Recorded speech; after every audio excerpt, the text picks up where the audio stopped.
할렐루야. 오늘은 추수감사절로 우리가 이 절기를 지키고 있는데요. 늘 절기를 지킬 때마다 여러분들에게 동일한 말씀을 드리는 것은 하나님께서 지키라고 명령하신 절기입니다. 절기는. 그래서 반드시 절기를 지키는데 절기를 지킴에 있어 하나님의 명령은 하나님께서 베푸신 은혜를 기억하라 말씀을 합니다. 그래서 그 기억을 가지고 은혜를 받은 은혜와 받은 복을 기억하니까 그 기억 속에 무엇이 일어나는가? 감사가 일어나겠죠. 하나님이 내게 베푸신 은혜를 기억할 때, 하나님이 내게 주신 복을 기억할 때 내가 받은 복이, 내가 누리는 모든 것들이 하나님이 내게 주신 것이라는 믿음이 우리 안에 있는 거잖아요. 그 기억은. 그래서 우리 마음에 즐거움이 있는 거예요. 감사가 있는 겁니다. 이 절기를 지킬 때는 감사함으로 지켜야 된다는 말씀을 드리는 것이기도 합니다. 이번 추수감사를 맞이해서 우리가 다시 한번 마음에 새겨야 할 것은 우리 스스로가 스스로를 살피면서 나 자신에게, 여러분 자신에게 진정 하나님을 경외하고 감사함으로 섬기는 신앙이 나에게 있는가라는 것. 그래서 나 자신이 하나님 앞에 예배하고 우리가 하나님 앞에서 살고 있는데요. 내 중심 속에 진정 하나님을 경외하는 마음이 있는가? 진정 하나님이 베푸신 은혜로 알며 감사하는 신앙이 내게 있는지를 살펴보는 오늘의 시간이 될 수 있기를 바랍니다. 그렇게 자신을 스스로 점검하며 하나님이 보실 때 합당하다고 인정받을 만한 신앙의 성도가 되어야 하고, 그 신앙은 이제 또한 후손들에게까지 이어주는, 우리 후대들에게까지도 물려줄 수 있는 아름다운 신앙적인 분위기, 이것을 잘 여러분들이 또한 이끌어가면서 신앙생활 잘할 수 있기를 바랍니다. 우리가 이 감사절기에 강단을 풍요롭게 이렇게 또 드리는 것들도 우리 후대들이 보면서 배우는 거죠. 하나님 앞에 감사의 최선의 아름다운 모습을 드리는 거니까 이런 모든 것들이 우리들의 행위 하나하나가 후대들은 보고 배우는 겁니다. 그래서 지난주에도 말씀드렸지만 지지난주인가요? 우리의 마음의 생각과 입술에 담는 말과 우리의 행위는 하나님이 오실 때 합당함이 되어질 때에 그것이 하나님이 받은 영광이기도 하지만 후손들이 바라보면서 여러분을 닮아가는 거예요. 사도 바울이 고린도 교회에 편지하면서 내가 그리스도 예수를 본받은 것처럼 너희는 나를 본받는 자가 되라 말씀한 것처럼 항상 우리는 앞장서가는 믿음의 사람으로서 하나님 앞에 드리는 예배나 감사나 헌신이나 모든 것들이 본이 될 수 있도록 힘쓰는 여러분들 되시기를 바랍니다. 특별히 교회 안에서도 앞장서가는 리더자들이 있지 않습니까? 우리 장로님들, 권사님들, 구역장, 기관장, 교사 모두가 앞장서가는 리더들인데, 이러한 앞장서가는 자로서는 가장 중요한 게 무엇인가? 모범이 되어야 한다는 것입니다. 그래서 이 절기를 지킬 때에도 아름다운 모습으로 하나님이 내게 베푸신 은혜를 기억하면서 이 절기를 지킬 수 있기를 바랍니다. 특별히 오늘 우리가 지키는 절기는 성경에서는 오늘 초막절이라고 말씀하고 있습니다. 이 초막절은 뒤에서 말씀하고 있는데 16절에 말씀하는 것처럼 세 번의 절기를 반드시 지켜야 할 것을 하나님은 말씀하셨습니다. 무교절, 유월절이라고도 하죠. 또한 칠칠절, 맥추절이라고도 하고요. 이 초막절이라고 말하는 건 수장절이라고도 말합니다. 오늘 말하는 이 초막절은 우리가 지키는 추수감사절기이기도 합니다. 그래서 한 해 동안 농사를 지어서 거두어 드린 후에, 그 거두어 드린 후에 하나님께서 이렇게 우리가 많은 것을 수확할 수 있도록 베푸신 은혜를 기억하면서 하나님 앞에 감사함으로 지키는 절기가 초막절이요, 또한 우리가 지키는 추수감사주일이라는 것입니다. 이 초막절의 의미는 추수한다는 의미가 있잖아요. 그래서 추수를 한 후에 그 들에 초막을 치고 그곳에서 잠을 자면서 거두어 드리니까요, 그게 초막절이라고도 하는 거예요. 그런데 이 초막절의 의미 속에 추수가 들어있는 것은 우리가 다시 한번 생각해 볼 건 뭐냐면, 영적으로는 주님께서 재림하시는 날, 우리가 구원받은 성도들을 다 모아 거두어 하나님 나라로 가는 거잖아요.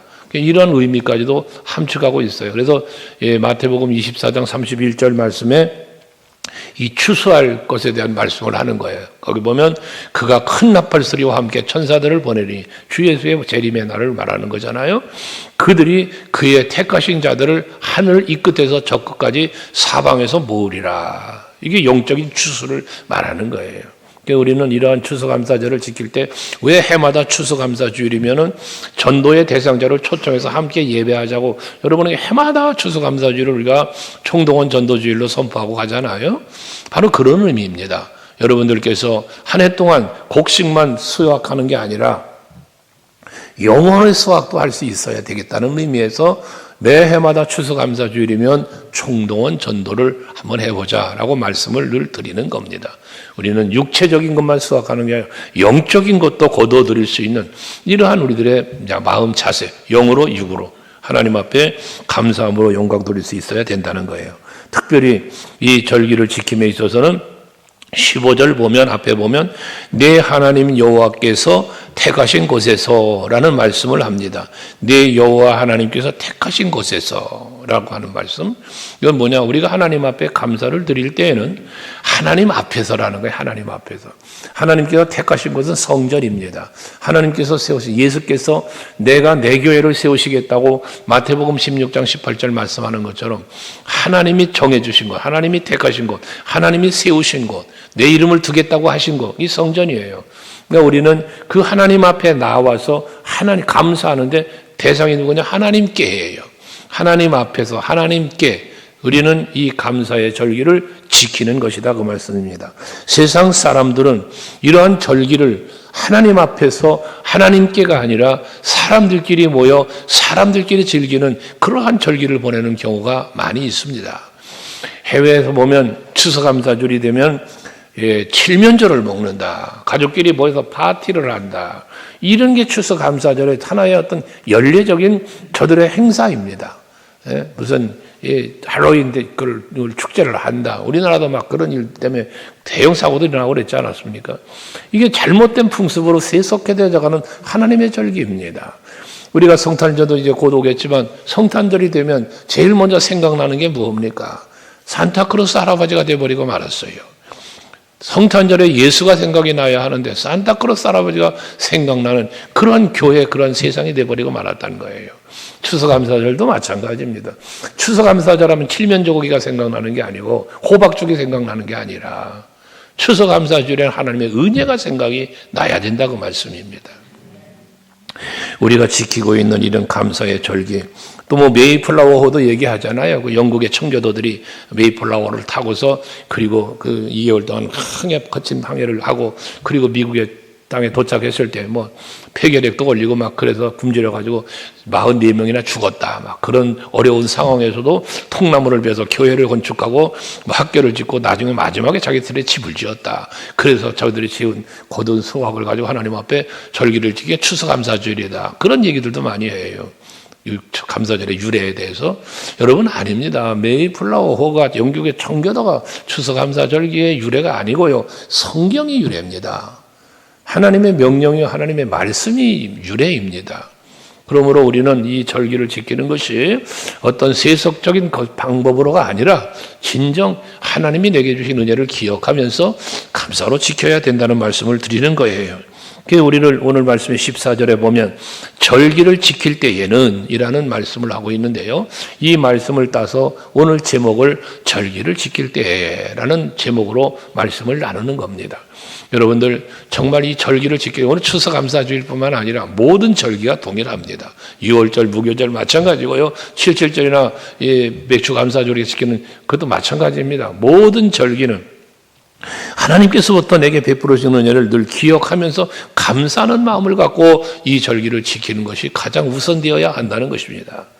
우리가 믿음 생활을 할 때에 신앙생활을 시작할 때 그 시작은 믿음으로라고 했습니다. 믿음으로.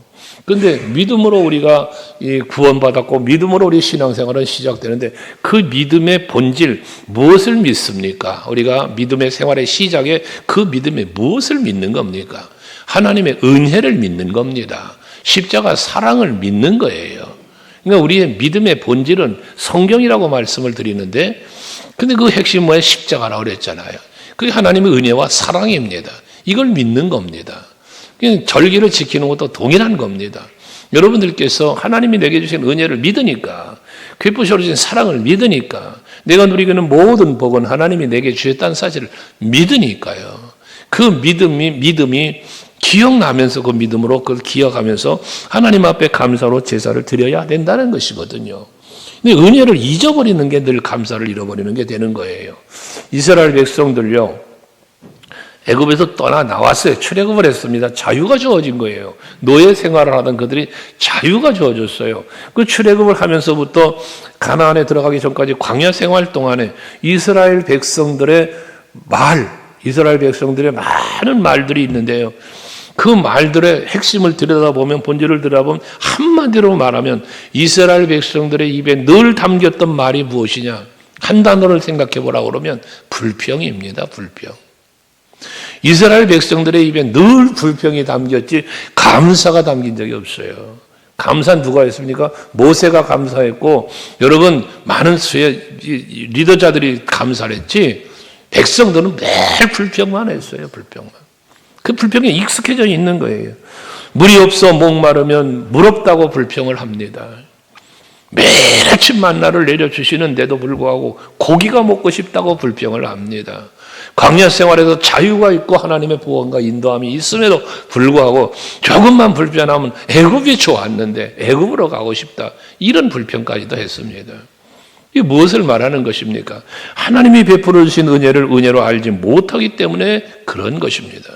여러분 자신을 스스로 생각해 보거나 함께하는 많은 지인들을 돌아보면서 생각을 해 보십시오. 불평과 원망의 눈을 가진 사람, 이 사람은요 매사 모든 일에 불평과 원망할 일만 보고 불평과 원망함 입술에 담고 사는 사람입니다.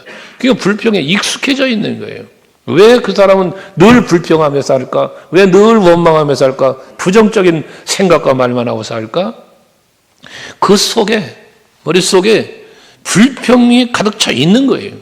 그러니까 모든 걸 바라볼 때 불평의 시각으로 바라보는 거예요. 그러니까 그것만 보이는 거예요. 그러나 보세요. 감사와 만족의 눈을 가진 사람은요, 어떤 상황, 어떤 형편에 놓여 있을지라도 늘 감사하는 말을 하며, 감사하며 웃으며 즐겁게 살아요. 여러분 성경을 보십시오. 욥 같은 경우는 얼마나 고난을 당합니까? 그러나 그 입술로 원망하지 않았다, 불평하지 않았다, 입술로 하나님 앞에 범죄하지 않았다? 그러잖아요. 무엇 때문에 그럴까요? 환경이 좋아서요? 행평안해서요? 아니잖아요. 자식 다 죽고 소유 다 뺏기고 자기 몸엔 병들어 악창이 나서 기왓장 갖고 제 가운데 앉아 긁어대고 있고 친구들은 와서 조롱하고, 그런 상황에서도 그의 입술에는 뭐 했어요? 그의 길을, 나의 길을 그가 아시나니 그가 나를 단련하시려 내가 승근같이 되어 나올 것이다 라고 오히려 하나님께로 영광을 돌리는 그 아름다운 고백. 오늘 이 추수감사 주일에 여러분의 마음에, 여러분의 입술에 그런 고백이 있기를 원합니다. 여러분 기억하십시오. 감사는 습관입니다. 불평도 습관입니다. 습관이 왜 만들어집니까? 생각입니다. 생각. 말했잖아요. 생각이 바뀌면 말이 바뀌고, 말이 바뀌면 행동이 바뀌고, 행동이 바뀌면 습관이 바뀐다고. 그 습관이 바뀌니까 인생이 바뀐다는 거 아닙니까, 여러분? 불평도 습관, 감사도 습관입니다. 한번 살펴봐요, 여러분. 살펴봐, 주변을. 감사하는 사람은 늘 감사해요. 늘 긍정적이에요. 근데 불평하는 사람은 늘 부정적이에요. 안 돼요. 힘들어요. 못해요. 이런 게 습관이 되어 있는 거예요, 습관이요. 에베소서 4장 22절 이하 24절 말씀에 보면 구습을 쫓는 옛사람 벗어버리고, 그 다음 뭐라 그래요? 오직 심령이 새롭게 되어. 심령이 새롭게 돼. 그 새 사람을 입는다는 거예요. 여러분, 여러분의 심령을 감사로 기경하세요. 내 안에 아직 뭔가 불평이 있어요? 뭔가 내 마음에 부정적인 생각이 있어요? 그거 바꾸세요. 그거 바꾸는 거 어려워요? 쉬워요? 불평을 감사로 바꾸기 어려워? 쉬워? 안 해봐서 몰라? 쉬울 수도 어려울 수도 있습니다. 내 의지로 바꾸려면 어렵습니다. 안 됩니다. 그러나 성령이 충만하게 임하면 됩니다. 됩니다. 예수가 내 안에 계시면 됩니다. 그래서 예수님 덕분에 우리는 행복하다는 고백을 하는 겁니다. 사람이 사람을 통하여 받은 은혜도 저버리면, 사람이 여러분들에게 뭔가 베풀었어요. 근데 그걸 내가 잃어버리고 그 은혜에 보답하지 않으면 배은망덕하다, 그 말을 해. 배은망덕한 사람, 이런 표현을 합니다. 사람 관계에서도 하물며 하나님께서 내게 베푸신 은혜와 사랑, 이거 어떤 사랑인데요? 자기 생명 다 바친 십자가의 사랑입니다. 로마서 5장 8절 말씀 우리가 자주 묵상하지 않습니까? 우리가 아직 죄인 되었을 때 그리스도께서 우리를 위하여 죽으심으로 우리에게 향한 자기 사랑을 확증하셨대. 뭐예요? 사랑의 표현을 하신 거예요. 사랑의 표현을. 이 엄청난 은혜와 사랑을 받은 우리가 그 은혜를 잊어버린다? 인간관계는 배은망덕하다고 말하지만 하나님과의 관계에서의 그 은혜를 잊어버리고 사랑을 잃어버리는 사람은 배은망덕보다 더한 죄입니다. 악입니다, 여러분. 여러분이 하나님의 은혜를 잊어버리고 산다면 악한 사람입니다. 그러니 감사하며 사셔야 합니다. 이스라엘 백성들이 40년 동안 광야 생활했다고 합니다. 그러나 분명한 것은 우리가 성경을 통해서 이스라엘 백성들의 광야 생활을 알지 않습니까? 구름 기둥으로 불 기둥으로 목마르다고 하면 반석에서 물을 내시고, 고기 생각난다니까 메추라기 때 보내주시고, 하나님의 인도하시면 얼마나 큰 은혜 속에서 저들을 보호하며 인도하셨습니까? 그러면 이스라엘 백성들의 광야 생활만 그와 같이 인도하셨습니까? 아닙니다. 광야 같은 세상이라고 말하는 이 세상을 살고 있는 오늘날 여러분들에게도 하나님은 그와 같은 은혜를 베풀고 계십니다. 역사를 돌아보십시오. 얼마나 힘들고 어려웠던 순간들이 많이 있었습니까? 오래전 역사 간두고 최근의 근대사를 살펴보십시오. 현대사를 살펴보세요. 우리가 겪었던 IMF, 코로나, 모든 순간마다 하나님은 우리를 지키시고 인도하셔서 오늘도 이 거룩한 날에 주님 앞에 나와 예배하고 있지 않습니까? 날마다 베푸신 하나님의 은혜를 우리는 누리고 살고 있다는 사실을 잊지 말아야 합니다. 그래서 사무엘은 블레셋과의 전쟁에서 승리한 후에 기념비 하나 세웠어요. 기념비를. 왜? 에베네셀이라는 기념비를 세웠지 않았습니까? 왜 기념비를 세웁니까? 에베네셀의 기념비를 세우는 이유가 무엇입니까? 기억하자는 겁니다. 기억. 하나님께서 여기까지도 오셨다는 사실을 기억하자. 그러면 그 기념비를 볼 때마다 무슨 생각을 들겠습니까? 여기까지도 오신 하나님이 앞으로도 우리를 지키시고 도우실 거야. 이 후손들에게까지 이어주는 그런 메시지 아닙니까? 이런 하나님의 은혜를 기억하는 기념비를 세워야 하는데, 사람들은 하나님께 영광 돌리는 기념비가 아니라 자기를 드러내는 기념비를 세우려고 자꾸 한다니까요. 나를 드러내는, 내가 했다는 게 내가 했다. 여러분, 뭘 내가 합니까? 내가 하기는 하나님이 하셨지. 사람으로는 못해도 하나님은 하신다는 거 아닙니까? 여러분, 여러분의 인생 여러분이 일구셨나요? 여러분의 인생을 여러분이 일구셨냐고요? 여러분이 살고 있는 모든 삶의 환경, 내가 수고하고 내가 애쓰고 내가 돈 벌어서 내가 이루어낸 것인가요? 그렇게 말하는 사람도 있지요. 그러나 사도 바울의 고백처럼 내가 나된 것은 하나님의 은혜로 되었다. 돈 주고 보약 사 먹을 수 있습니다. 그러나 건강은 하나님이 지켜주셔야죠. 그렇지 않아요? 고급 침대 살 수 있어요. 그러나 단잠은 하나님이 주셔야 되는 거 아닙니까? 마찬가지입니다. 여러분 인생사 하나님이 지켜주셔야 됩니다. 내가 했다는 교만함을 버리셔야 합니다. 하나님이 하셨습니다. 그래서 아까 우리 장로님도 기도하셨지만 우리가 하나님 앞에 이렇게 감사할 수 있고 예수를 믿고 감사할 수 있는 특권이라고 해서 특권. 장로님 기도 가운데 특권을 주셨다고. 여러분 하나님 앞에 감사할 수 있는 것이 나에게 주신 특권이라는 생각을 해보셨습니까? 내가 하나님 앞에 감사할 수 있다는 이 자체가, 감사할 수 있다는 이 자체의 누림이 특권이야. 특권. 여러분에게 주어진 특권. 그것이 또한 구원받은 성도가 살아가는 삶의 능력이기도 한 거예요. 감사는. 그래서 늘 말씀드리잖아. 감사는 뭐라? 누림이다. 누림. 내가 감사한다는 그 자체는 이미 누리고 있다는 거예요. 여러분의 마음에 감사가 있고 입술에 감사가 있어 그 사람은 이미 행복한 사람이에요.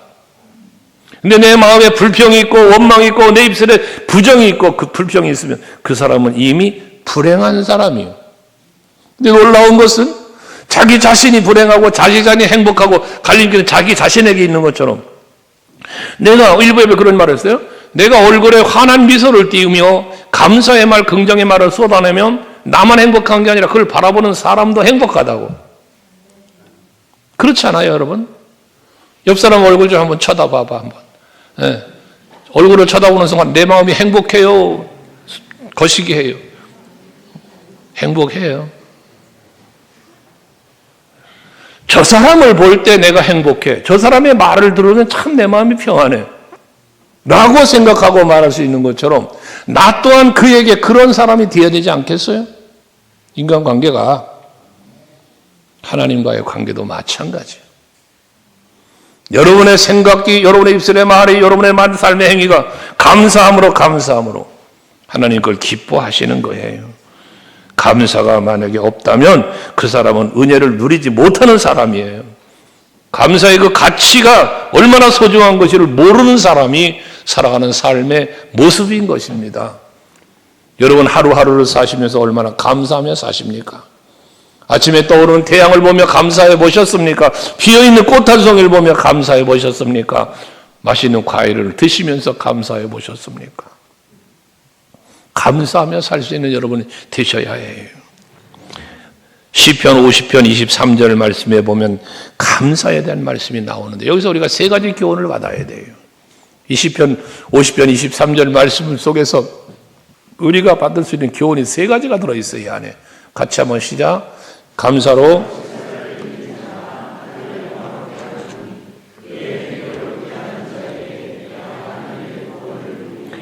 첫 번째 감사로 대사를 드린 자가 뭐라? 나를 영화롭게 한다. 여러분 감사함으로 하나님 앞에 예배하고 감사의 고백을 드리고 이 모든 것은 하나님께 영광을 돌리는 거예요. 여러분 우리가 기도하며 마음에 고백할 때 그런 고백 많이 하잖아요. 하나님께 영광 돌리게 해달라고. 하나님을 기쁘시게 해드릴 수 있는 내가 되게 해달라고. 그러시죠? 그걸 원하시면 감사하며 사세요. 감사하며. 그럼 감사를 통해서 하나님 영광 받으신다니까요. 감사로 제사를 드린 자가 나를 영화롭게 한대요. 그 다음에 이어진 말이 뭡니까? 그 행위를 옳게 하는 자에게 라는 말씀을 합니다. 이게 뭐예요? 감사함으로 하나님 앞에 살아가는 그 행위가 옳은 행위라는 거예요. 하나님께 감사와 찬송과 영광을 돌리는 그 삶이 하나님이 보실 때 올바른 행위라는 겁니다, 여러분. 그러면 아까 얘기했죠. 감사하지 못하는 것은, 불평하며 사는 것은 하나님 앞에 악이다, 죄다 그랬잖아요. 그런 거예요. 그리고 이렇게 하나님 앞에 감사로 제사를 드리며 영화롭게 해드리고 하나님이 보실 때 올바른 행위로 보여지는 삶을 살아가는 사람에게는 하나님께서 그 하나님의 구원을 보여주신답니다. 하나님의 은혜가 더 큰 은혜가 임할 것을 말씀하고 있는 것입니다. 그래서 우리는 감사하며 살아야 된다는 겁니다. 근데 감사는 그냥 되어진 게 아니라 감사해야 될 이유를 기억해내는 거예요. 기억해내는 거. 내가 왜 하나님께 감사해야 하지? 무엇을 감사해야 하지? 어떻게 감사할까? 등등 감사에 대한 생각을 계속 해보세요. 그러면 감사할 일이 점점 솟아나와요. 점점 솟아나와요. 감사에 익숙한 사람은 감사할 일이 늘 보인다니까. 이렇게 보여. 감사할 일이 보여. 근데 감사하지 않은 사람은 감사할 일이 안 보여. 안 보여. 찾아봐야 돼요. 찾아봐요. 생각해봐요.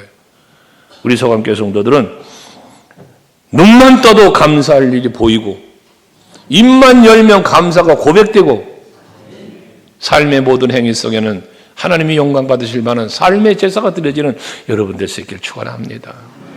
이러한 삶을 살면 무슨 일이 벌어지느냐? 온전하게 즐거워진다. 15절 마지막에 보면 너는 온전히 즐거워할지니라 라고 말씀합니다. 온전히 즐거워할지니라. 우리가 하나님 앞에 감사의 절기를 지킬 때는 온전히 즐거워함으로 지켜야 할 것을 말씀하고 있는 것입니다. 물론 수확을 거두어 드리니 즐겁죠. 즐겁죠. 근데 거두어 드림 때문에만 즐거운 것이 아니라 이 거두어 드린 수확이라는 자체만 보고 즐거운 것이 아니라 이와 같은 수확이 있을 수 있도록 베푸신 하나님의 은혜를 기억하면서 즐거워할 수 있어야 된다는 거예요. 더 나가서요. 15절 마지막에 보면요. 하나님 앞에 모든 소출과 내 손으로 행한 모든 일에 뭐한다? 복을 주실 것이니 라고 말씀하고 있어요.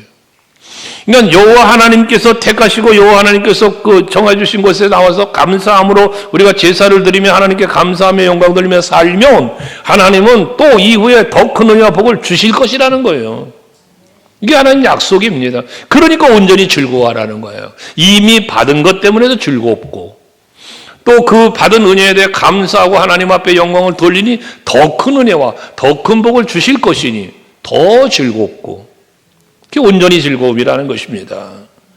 여러분, 이제까지 복을 주신 하나님께서 하나님께 감사와 영광 돌리면 더 큰 복을 주실 것을 말씀하시면서 즐거워하라고 말씀하고 있다는 것입니다. 여러분, 우리의 미래, 우리의 내일은 오늘의 수고에 대한 결과물이 됩니다.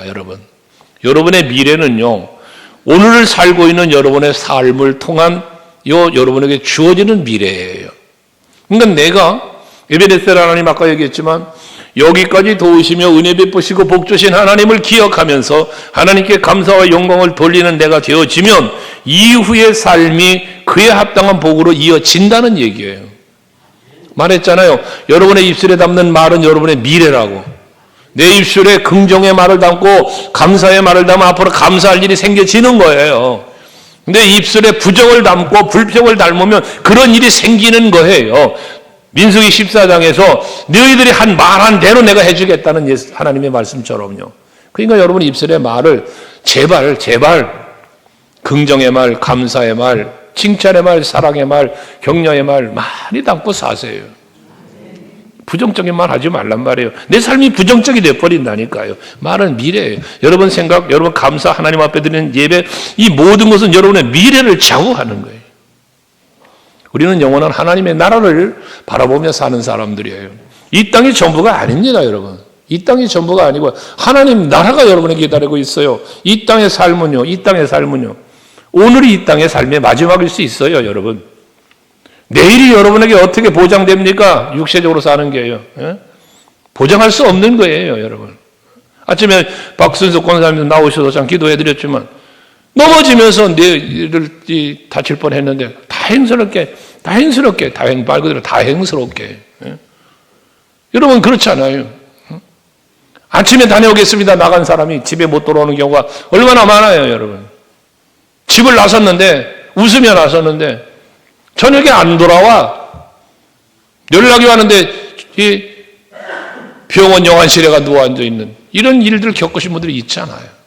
이 인생입니다, 이것이요. 그러니까 우리는 하나님의 나라를 바라보고 사는 거예요. 하나님의 나라를 바라보는데 그 하나님의 나라가 우리에게 어떻게 주어졌어요? 예수 십자가로 주어졌잖아요.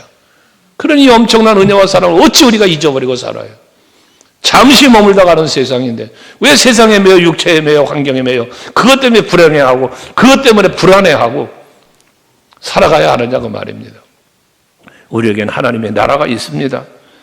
그 은혜를 베푸신 하나님을 우리는 사랑하고 그 은혜를 기억하고 그리고 하나님께 감사하며 살아야 된다는 말씀을 드리는 거예요. 그러니까 그 안에 뭐가 있어요? 즐거움이 있어요. 감사가 있으니까 즐거움이 있는 거예요. 즐거움이. 특별히 즐거움을 오늘 성경에서 뭐라 말씀하고 있는가? 14절 말씀에 보면요.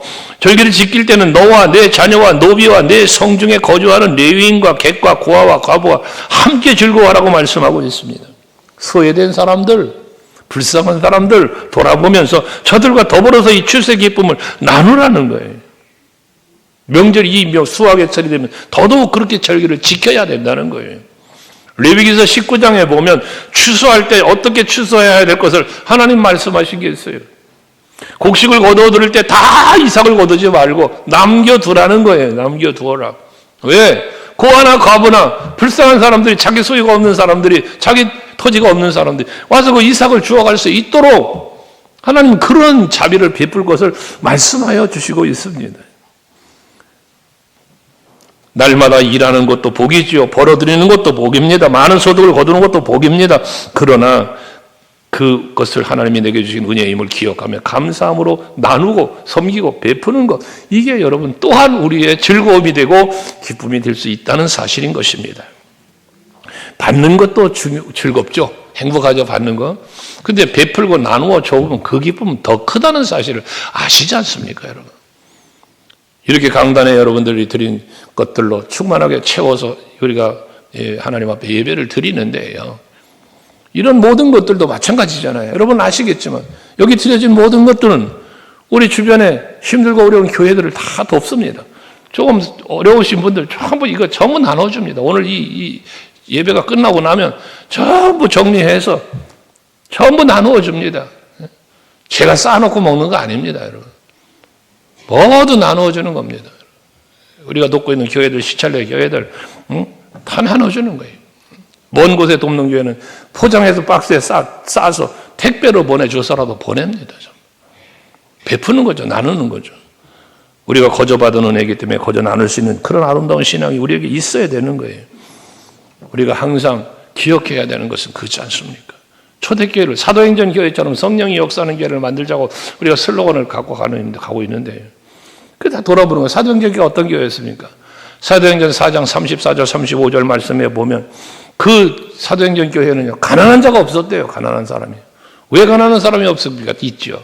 구제받고 살아야 될 사람들이 있었죠. 그렇게 가난한 사람이 없었던 이유가 무엇입니까?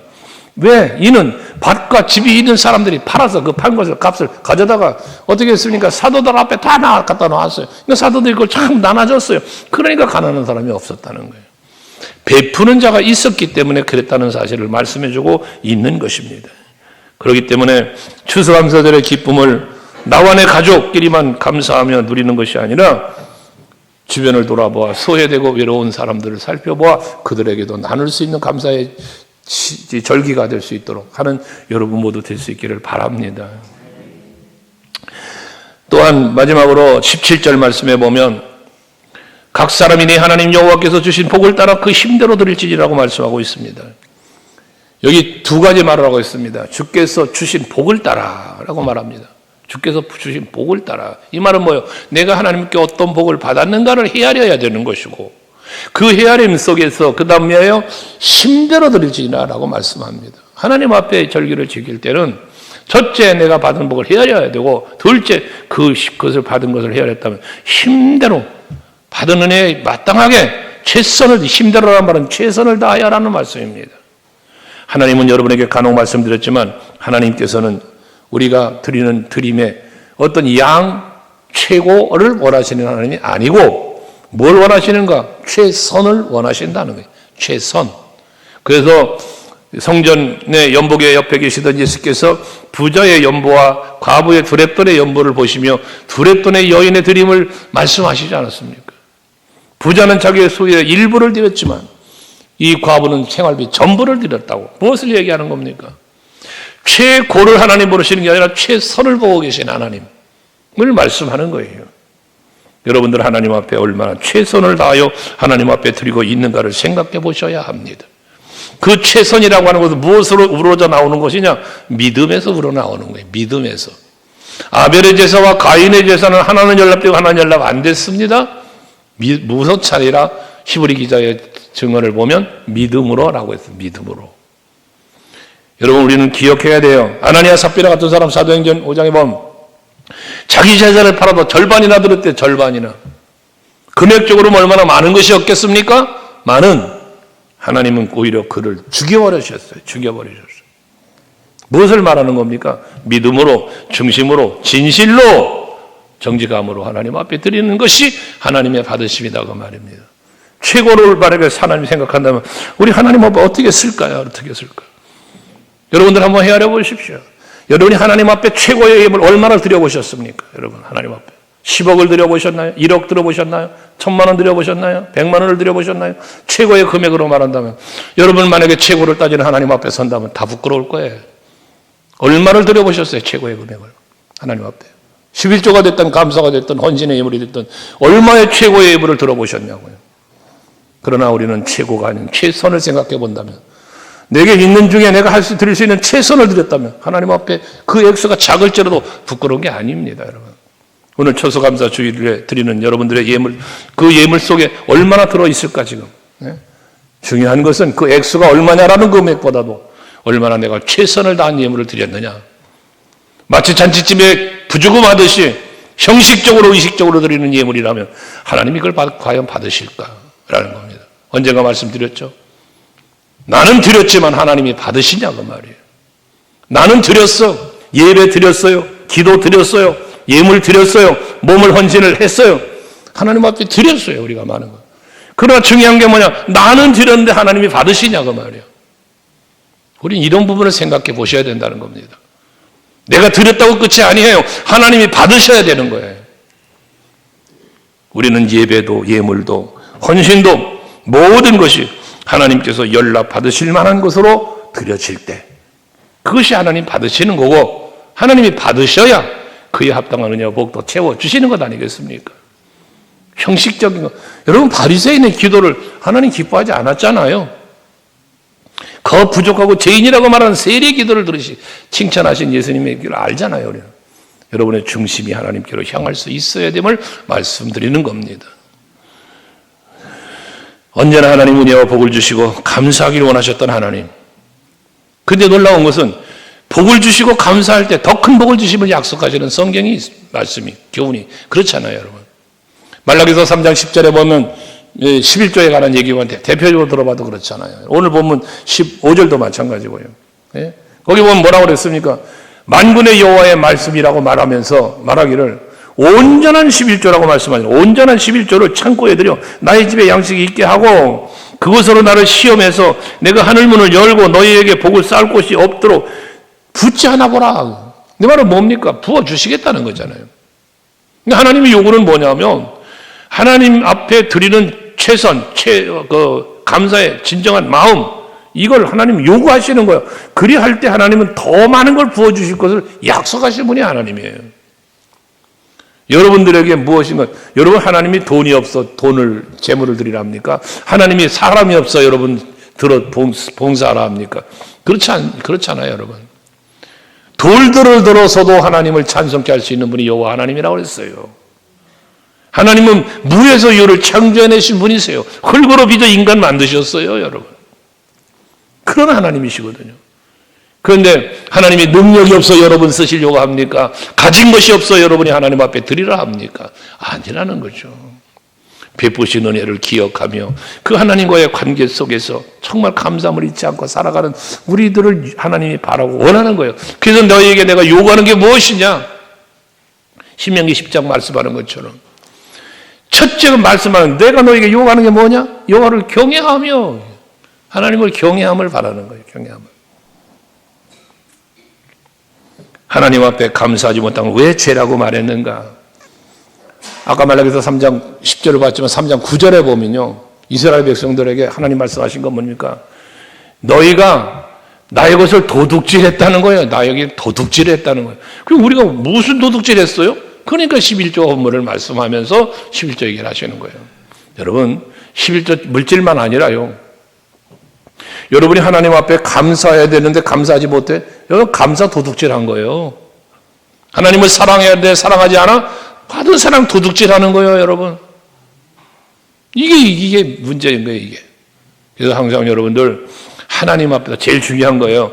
내가 하나님께 어떤 은혜와 복을 받았는지 이걸 좀 헤아려 보고 그 헤아림을 중심으로 감사하면서 하나님께 영광 돌리고 그 영광 돌리는 가운데 기쁨과 즐거움을 홀로가 아니라 나누며 공유하며 온 교회와 온 이웃들과 더불어 즐거워할 수 있고 그러면서 하나님 앞에 드리는 모든 드림이 인색함이나 억제로가 아니라 즐거운 마음 그리고 넉넉한 마음으로 최선을 다하여 내 삶을 드릴 수 있는 여러분 모두가 되시는 그런 감사절기가 되고 또 여러분의 삶이 신앙의 생활이 될 수 있기를 주의 이름으로 축복합니다.